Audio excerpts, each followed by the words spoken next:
The blast in the dust field. The air was dry, full of red dust and silence. The war had moved on weeks ago, but the land still remembered it. Craters marked the ground like scars. Old wires and broken machines lay half buried in the dirt. It was not a place for children or anyone soft. But Zira had no choice.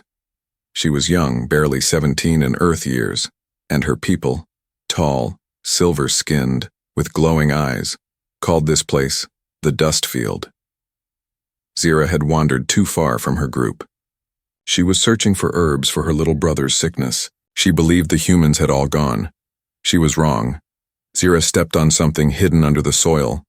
There was a loud click, and then the world exploded. The blast lifted her into the air.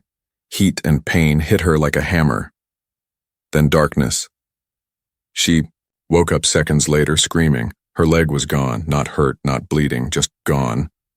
Where it should have been, there was only a mess of burned flesh and blood-soaked dirt.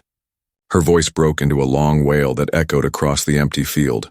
Her own patrol was not far. They heard her scream. A few looked over the ridge and saw her, but they didn't move. One whispered, "She stepped on a human mine. She's cursed now."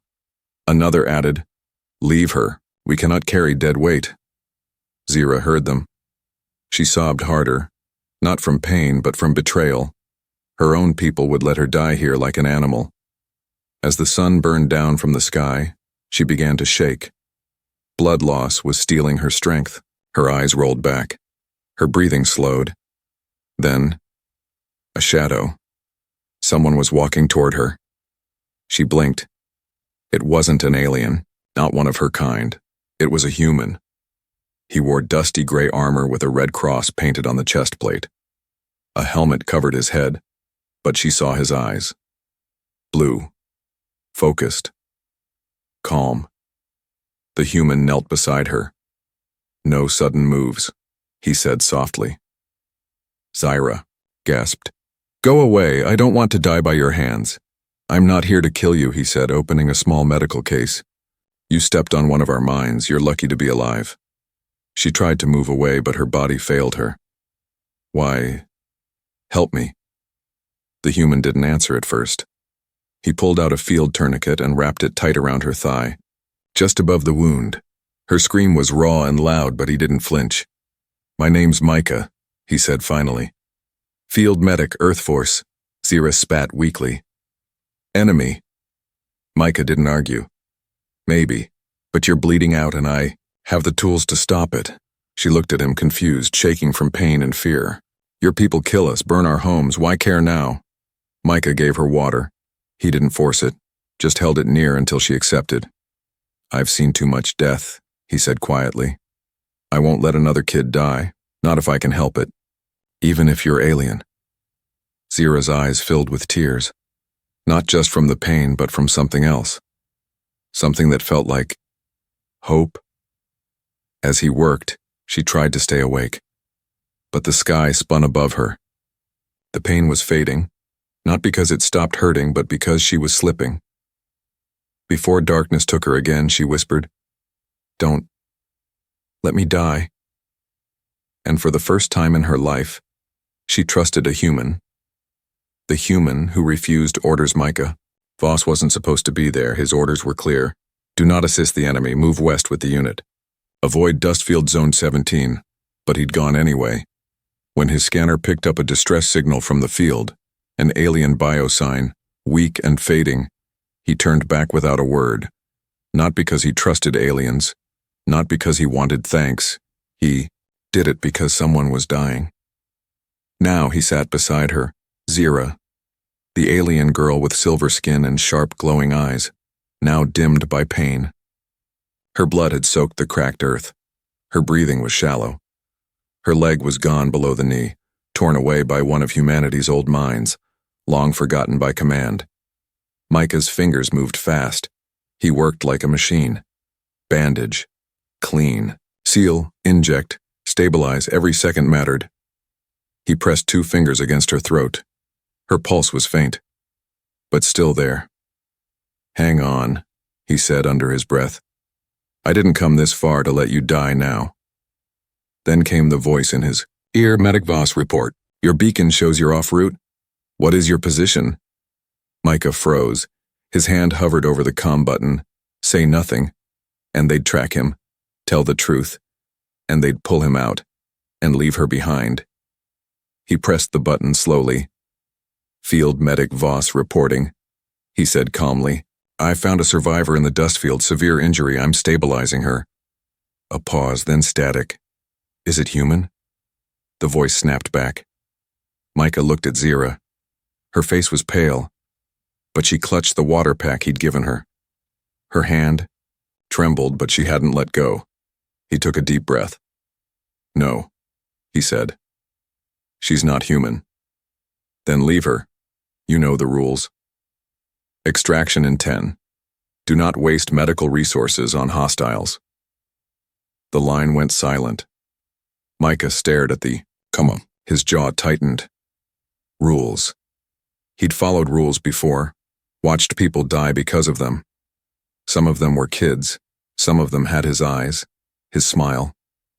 Now this girl, Zira, was just another hostile. But she wasn't holding a weapon. She was holding on to life. Micah grabbed his bag, hoisted it over one shoulder, and lifted Zira gently. She groaned, half-conscious. He didn't wait. He moved fast, boots crunching over scorched earth as he carried her toward an abandoned shelter, an old supply station buried under rocks and dirt. He kicked open the hatch and stepped inside. Safe. For now. He laid her down, wiped her forehead, and injected a stabilizer. Her breathing slowed. She opened one eye. You stayed, she whispered. Micah nodded. Told you I'm not like the others.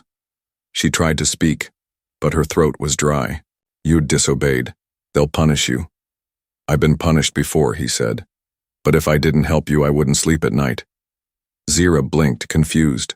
Her people had taught her that humans were monsters, brutes, machines, in flesh.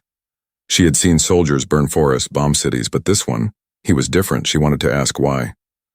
But sleep pulled her back down. Micah checked her vitals again. Then he opened his personal med kit, the one he only used in emergencies, and pulled out something strange. A small black case with a glowing core. Inside was a synthetic leg, human. Tech, not just for walking. It was made to climb, run, jump, adapt, stronger than bone, faster than flesh. He stared at it for a long time. Tomorrow she would need to decide. Live with a part of the enemy inside her, or die with pride. And he would have to face what came next, because both sides wanted them to be enemies. But the dust field had already changed that. The synthetic leg offer. The next morning, Zira woke to the soft hum of machines. Her head throbbed. Her mouth was dry.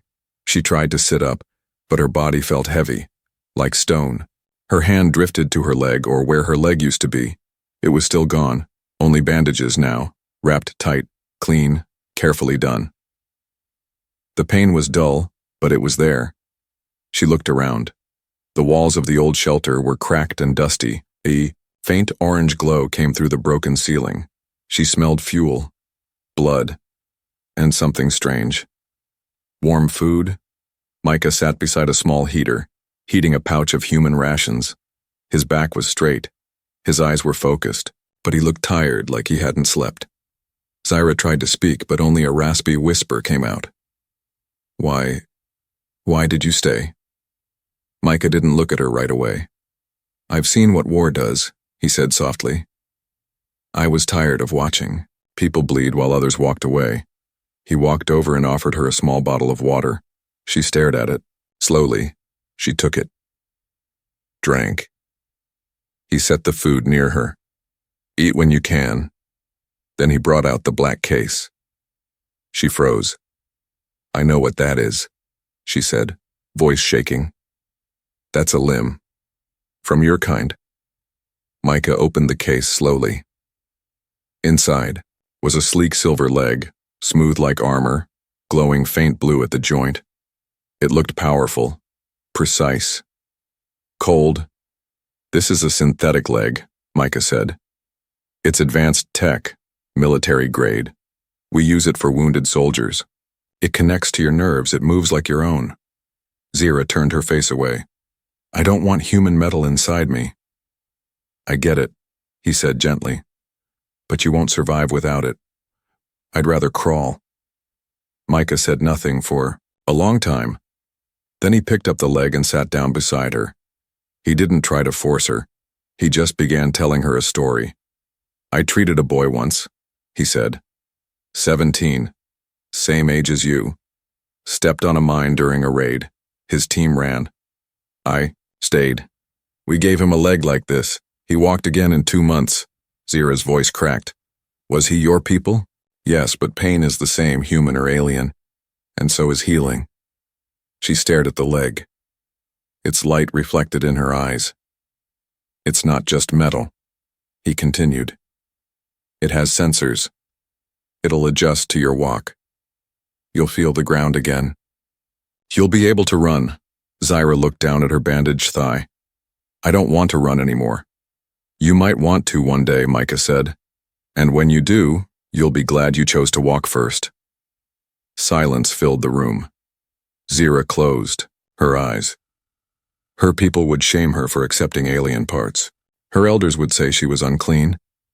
But where were they when she bled in the dust? Only this human stayed. Only he carried her, cleaned her, fed her. She opened her eyes again and looked at the leg. Then she nodded. Do it, she whispered. But if you betray me, I won't, Micah said firmly.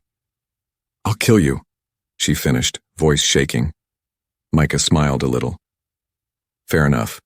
He pulled out tools, opened his datapad. The connection would be painful. The system needed to sync with her nerves, but he worked gently, carefully. Zira gritted her teeth as pain shot up her spine. Her hands dug into the blanket. She didn't scream, but tears rolled down her cheeks.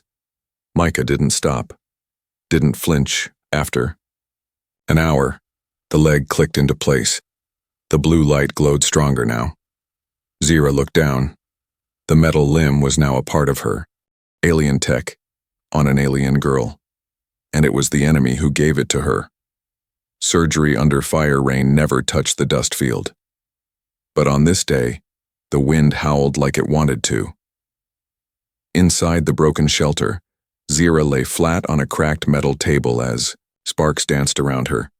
Her jaw was locked tight in pain, hands gripping the edges of the table until her claws left marks. Sweat soaked her skin. Micah was moving fast. The synthetic leg was half attached. Wires glowed. Data flashed on his screen. But something was wrong. Her nerves weren't syncing fully with the neural core. Stay awake, he ordered. Talk to me. Zira's lips trembled. Hurts. Too much. I know, he said, voice low. But if you black out now, your body might reject the limb. I need you here. She nodded weakly. Gritted her teeth again. Her silver skin looked pale, like starlight dimming. Micah adjusted a connector behind her thigh, then the leg kicked. Not hers, the synthetic one. It jerked once, hard. Good, he whispered. It's waking up. Then the alert screamed, a small red light blinked fast on Micah's scanner. Drones. Incoming. He swore under his breath. He grabbed his pistol and ran to the broken hatch. He saw them in the sky, 2 alien scout drones, black and silent, gliding like metal birds. They were scanning the ground. They'd find them soon. He rushed back. We've got company. Can you move? Zira blinked slowly. I can't even feel my leg. Then we hide. Micah unplugged the surgical system, left the final calibration, running, and hoisted Zira into his arms. She felt lighter than she should. The blood loss. He ducked out the back, into the wind and ash, carrying her across the slope behind the shelter.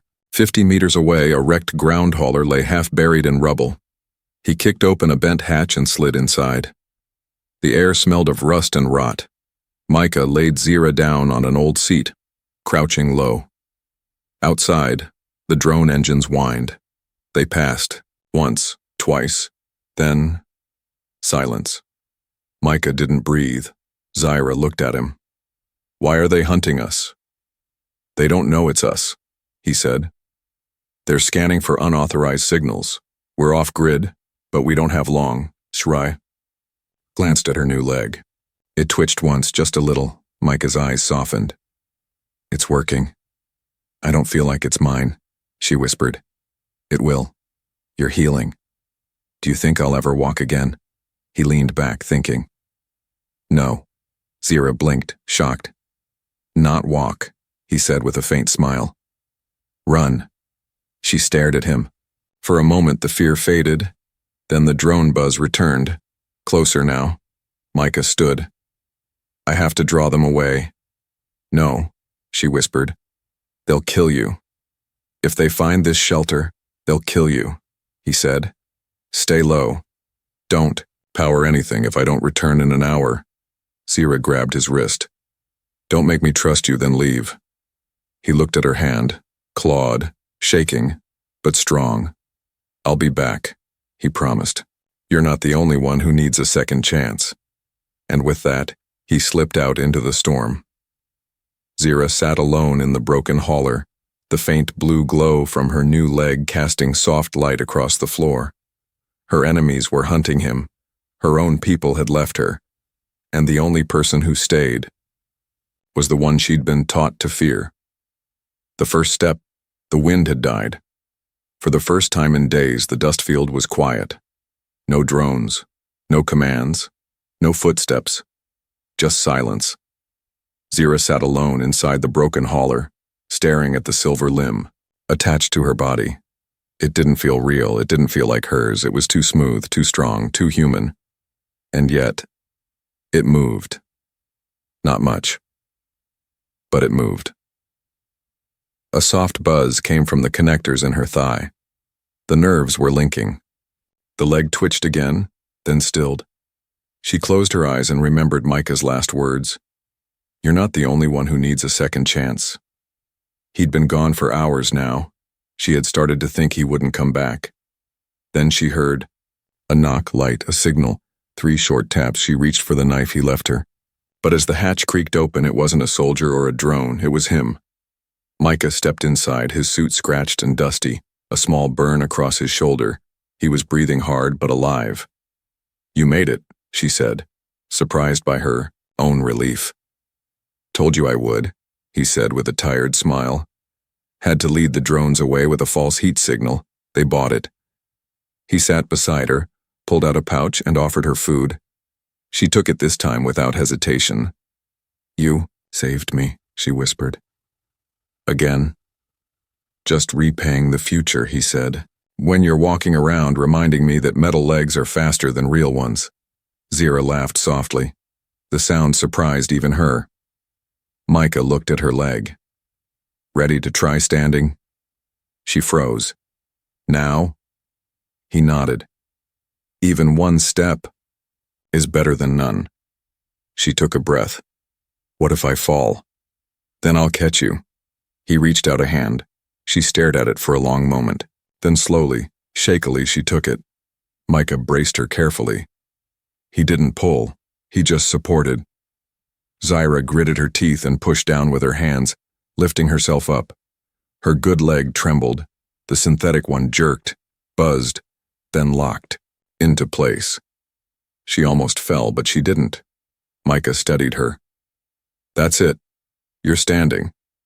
Zyra blinked down at the floor.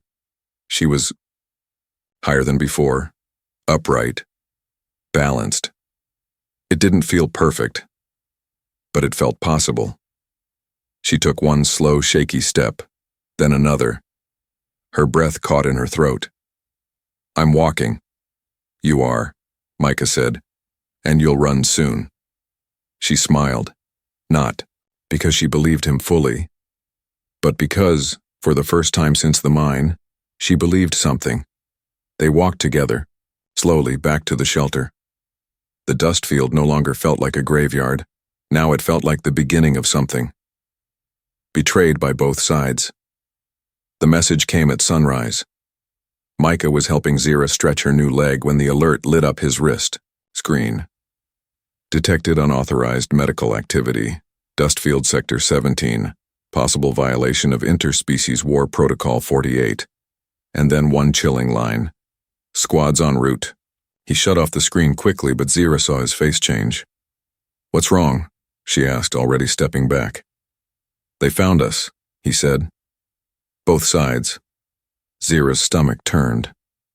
"What do you mean, both?" "I mean," Micah said, voice grim, "your people are sending scouts and mine are sending a retrieval squad to arrest you." She asked, heart racing. "To bury the evidence," he replied. For a moment neither of them spoke. Micah had risked everything, his rank, his safety, his future, to save her, and now they would come, not to thank him, but to silence him. And Zira? She was an injured enemy combatant walking on human tech. Her people would see her as nothing but a traitor. "They'll say you turned me," she whispered, "that I betrayed them. They'll say I gave up secrets to the enemy," Micah added, "but we didn't do any of that." "I know. But it doesn't matter, does it?" she asked. Micah shook his head slowly. "Not to them. They had two choices now, run or hide. But Zira was tired of hiding, tired of crawling like prey. Her new leg buzzed beneath her. It was steady now, stronger. She stood tall. "Let them come," she said. Micah stared at her. "What are you thinking?" "I'm thinking we face them. Together." It didn't take long. The sky darkened at noon. Two shuttles came, one from the east, one from the west. One painted in the dark steel of the Alien Federation, the other in gray and red, with the Earth Force symbol flashing on the side. Both landed just outside the shelter. Zira and Micah stepped out together. On one side stood Zira's own commander, Talresh, his purple robes fluttering in the wind. His sharp eyes narrowed as he saw her walking on human metal. "You wear their limb?" he spat. "You let them touch you? Shame." "I lived," Zira answered coldly, "when you left me to die." On the other side, Micah's squad leader approached with a hard face. "Micah Voss, you disobeyed direct orders. You aided an enemy soldier. Hand her over." Micah stepped in front of Zira. "She's not the enemy, not anymore." "She's got our tech in her body," the man barked. "That's a security breach." Zira raised her voice. "You didn't give it to me. He did. When no one else would." Both sides tensed. Weapons clicked. Micah raised his arms. "You're all about rules. Then hear this. I followed the one rule that matters. Save lives," Zira added. "And I broke the rule that should never exist. Stay loyal even when loyalty kills you." For a moment, there was silence. Then Talresh hissed, "You are no longer one of us." Micah's officer said, "Then you're no longer one of us either." The orders came. "Take them." But something unexpected happened. A younger alien soldier hesitated. Then another. A human medic lowered his gun. One by one. Small. Acts of doubt rippled across both groups. Maybe. Not everyone believed the war should go on. Maybe saving each other wasn't a crime. Zira stepped forward. "I will not run. I will not hide. If you want to punish me for surviving, then do it." Micah nodded. "But know this. We didn't break peace, we started it. And in that moment, with two armies facing two survivors, no one moved. The future held its breath, walking into the light." The tribunal hall was cold and silent. High above, glowing banners of both the Human Coalition and the Alien Federation floated side by side. But not in peace. This place was built for trials, not treaties. And now, in front of a mixed crowd of humans and aliens, two individuals stood accused. Micah Voss, human combat medic. Zira of Ornai, alien survivor. One saved a life. One accepted a human limb. And for that, both were now on trial. Zira stood tall, though her chest felt tight. Her synthetic leg gleamed under the ceiling lights, a symbol of betrayal to some, but a symbol of survival to her. Micah stood beside her, silent, his hands behind his back. He had no regret in his eyes. The lead human officer stepped forward. Micah Voss, you disobeyed direct orders to avoid enemy contact. You used restricted, military medical technology on an alien life form. Do you admit this? I do, Micah replied, calm. Why? The officer snapped. Micah looked at Zyra, then at the room. Because she was dying, he said. Because no one else would help. And because sometimes the line between enemy and innocent disappears when you're holding their blood in your hands. Gasps echoed from the benches. Then the alien commander Talresh stepped forward, eyes burning with contempt. Zira of Ornai, you allowed enemy technology into your body. You walked with their help. You stood beside him. Do you deny this? I don't, Zira said, lifting her chin. I was left to die by my own kind. This human, my supposed enemy, gave me the one thing no one else offered. And what is that? Talresh growled. Dignity. The room went quiet. Zira limped forward and turned to face both sides of the hall. You all talk about pride, about purity, about loyalty. But when I screamed in pain, none of you came. None. It was a human who stopped my bleeding, a human who fed me, a human who gave me a leg to stand on. So tell me, what loyalty do I owe to those who chose to abandon me? Her voice cracked slightly, but she didn't look away. Micah stepped beside her. If doing the right thing means I get exiled or jailed, so be it. I'll take that over following orders that let people die. A murmur ran through the crowd. One alien elder stood. Her robes shimmered with rank, but her eyes were tired. I was on the battlefield during the Red Sands conflict, she said slowly. I saw human medics carry wounded from both sides. We called it weakness, cowardice. She looked at Micah. But, I wonder now, maybe we were the cowards. A young human soldier stood next. I've been patched up by alien tech in the past. Why is it a crime if it's the other way around? Talresh slammed his staff. We cannot let emotion erase centuries of war. Zyra's eyes burned. And how long will you let hate erase peace? The tribunal fell into argument. Voices clashed. Old leaders clung to law while younger ones began to question them. Outside, the media was already recording. The story of a human medic and the alien girl he saved was spreading fast. The footage of her walking on a human leg, proud and unashamed, had gone viral across systems. Something was changing. Later that evening, the verdict was announced, neither acquitted, neither condemned, instead, pardoned. Due to the unique moral circumstances and growing public support, the tribunal declared, Micah Voss and Zira of Ornai are free, but they are no longer representatives of their factions. They walk their own path now. The sentence was both exile and freedom, and somehow, it felt right. Weeks passed. The dust field grew quiet again, but not forgotten. Zira and Micah walked through it together, no longer as enemies or fugitives, but as symbols of something new. A healing. Micah worked with refugees now, both human and alien. He taught medics from both species to treat all life the same. Zira trained herself. Her new leg adapted more each day. She could run now, even jump. But more than that, she spoke. She told her story. At first, no one wanted to listen, but then others, aliens, humans, hybrids, began to share their stories too. Stories of kindness across the line. Stories of mercy in a world built on war. She stood on stages, broadcasts, underground. Halls, not as a soldier, not as a victim, but as a survivor. War broke us, she would say. But choice can build something better. Micah always stood at the back, quiet and proud. One day Zyra walked into his tent with a message.